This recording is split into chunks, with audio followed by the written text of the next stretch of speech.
എല്ലാ വിദ്യാർത്ഥികൾക്കും പുതിയൊരു വീഡിയോയിലേക്ക് സ്വാഗതം.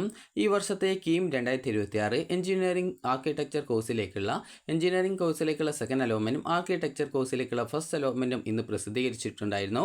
അതുപോലെ തന്നെ എഞ്ചിനീയറിംഗ് കോഴ്സിലേക്കുള്ള ഫസ്റ്റ് അലോട്ട്മെൻറ്റ് നേരത്തെ പ്രസിദ്ധീകരിച്ചിട്ടുണ്ടായിരുന്നു. അപ്പോൾ ഫസ്റ്റ് അലോട്ട്മെൻറ്റ് വന്ന സമയത്ത് ആര് കിട്ടിയ സീറ്റ് മതി എന്നുള്ളതുകൊണ്ട് തന്നെ വിദ്യാർത്ഥികൾ ഫീസ് അടച്ച് സീറ്റ് കൺഫേം ചെയ്തിട്ടുണ്ടാകും. അതുപോലെ സെക്കൻഡ് അലോട്ട്മെൻറ്റിൽ പങ്കെടുത്ത വിദ്യാർത്ഥികൾക്ക് മറ്റൊരു കോളേജ് കോഴ്സിലേക്ക് ആദ്യമായിട്ടോ അല്ലെങ്കിൽ ഹയർ ഓപ്ഷനിലേക്ക് മാറ്റം ലഭിക്കുകയൊക്കെ ചെയ്തിട്ടുണ്ടാകും. അതുപോലെ തന്നെ ആർക്കിടെക്ചർ കോഴ്സിലേക്ക് ആദ്യമായിട്ട് അലോട്ട്മെൻറ്റ് കിട്ടിയ വിദ്യാർത്ഥി ഉണ്ടാകും. അപ്പോൾ ഇങ്ങനെയുള്ള വിദ്യാർത്ഥികൾക്ക് ജൂലൈ 20 മുതൽ 24 തീയതി വരെയാണ് നിലവിലെ ഷെഡ്യൂൾ പ്രകാരം അഡ്മിഷൻ ഉള്ളത്. അപ്പോൾ ജൂലൈ 20 ഇന്ന് അവധി ആയതുകൊണ്ട് ചിലപ്പോൾ ഈ ഒരു ഡേറ്റ് നീട്ടാനുള്ള സാധ്യതയുണ്ട്.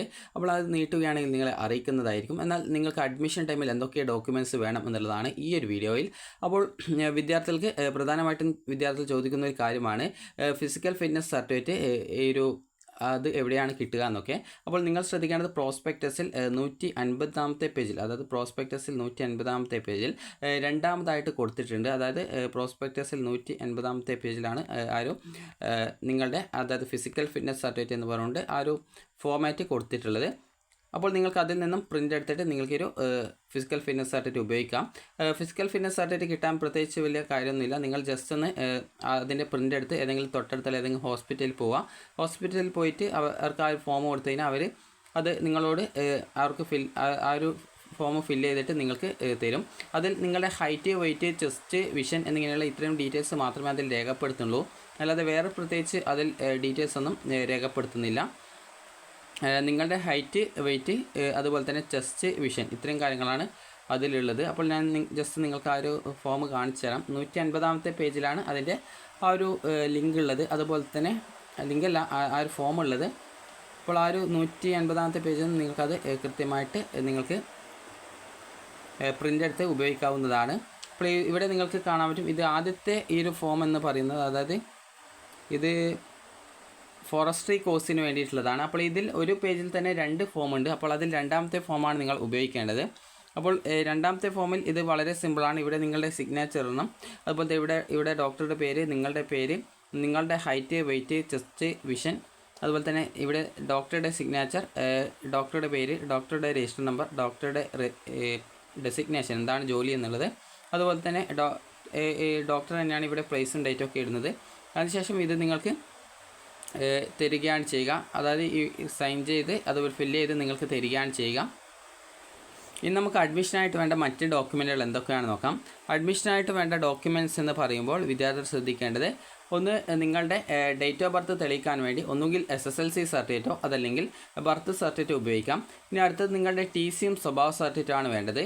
അത് നിങ്ങൾ ഏറ്റവും അവസാനം എവിടെയാണോ പഠിച്ചത് അവിടെ നിന്നുള്ള ആ ഒരു TCയും സ്വഭാവ സർട്ടിഫിക്കറ്റാണ് വേണ്ടത്. അടുത്തതായിട്ട് വിദ്യാർത്ഥികൾക്ക് നിങ്ങളുടെ ഒറിജിനൽ +2 സർട്ടിഫിക്കറ്റ്, ഒറിജിനൽ സർട്ടിഫിക്കറ്റ് കിട്ടാത്തവർക്ക് അത് ഹാജരാക്കാനായിട്ട് ടൈം അനുവദിക്കുന്നതായിരിക്കും. അതുപോലെ തന്നെ അടുത്തതായിട്ട് കേരളത്തിലെ higher secondary, vocational higher secondary, CBSE, CISE ആ ഒരു വിഭാഗങ്ങളിൽ പഠിക്കാത്ത വിദ്യാർത്ഥികൾ ആണെങ്കിൽ മറ്റേതെങ്കിലും ബോർഡുകളിലാണ് നിങ്ങൾ ഈ ഒരു +2 പഠിച്ചതെങ്കിൽ അവർക്ക് മാത്രം എലിജിബിലിറ്റി സർട്ടിഫിക്കറ്റ് ഏത് യൂണിവേഴ്സിറ്റി പോയി കഴിഞ്ഞാൽ നിങ്ങൾക്ക് അതിൻ്റെ നിങ്ങൾ ഈ ഒരു കോഴ്സ് പഠിക്കാനായിട്ടുള്ള എലിജിബിൾ ആണ് എന്ന് പറഞ്ഞുള്ള ഒരു സർട്ടിഫിക്കറ്റ് ആണത്. അപ്പോൾ അത് നിങ്ങൾക്ക് കിട്ടുന്നതായിരിക്കും.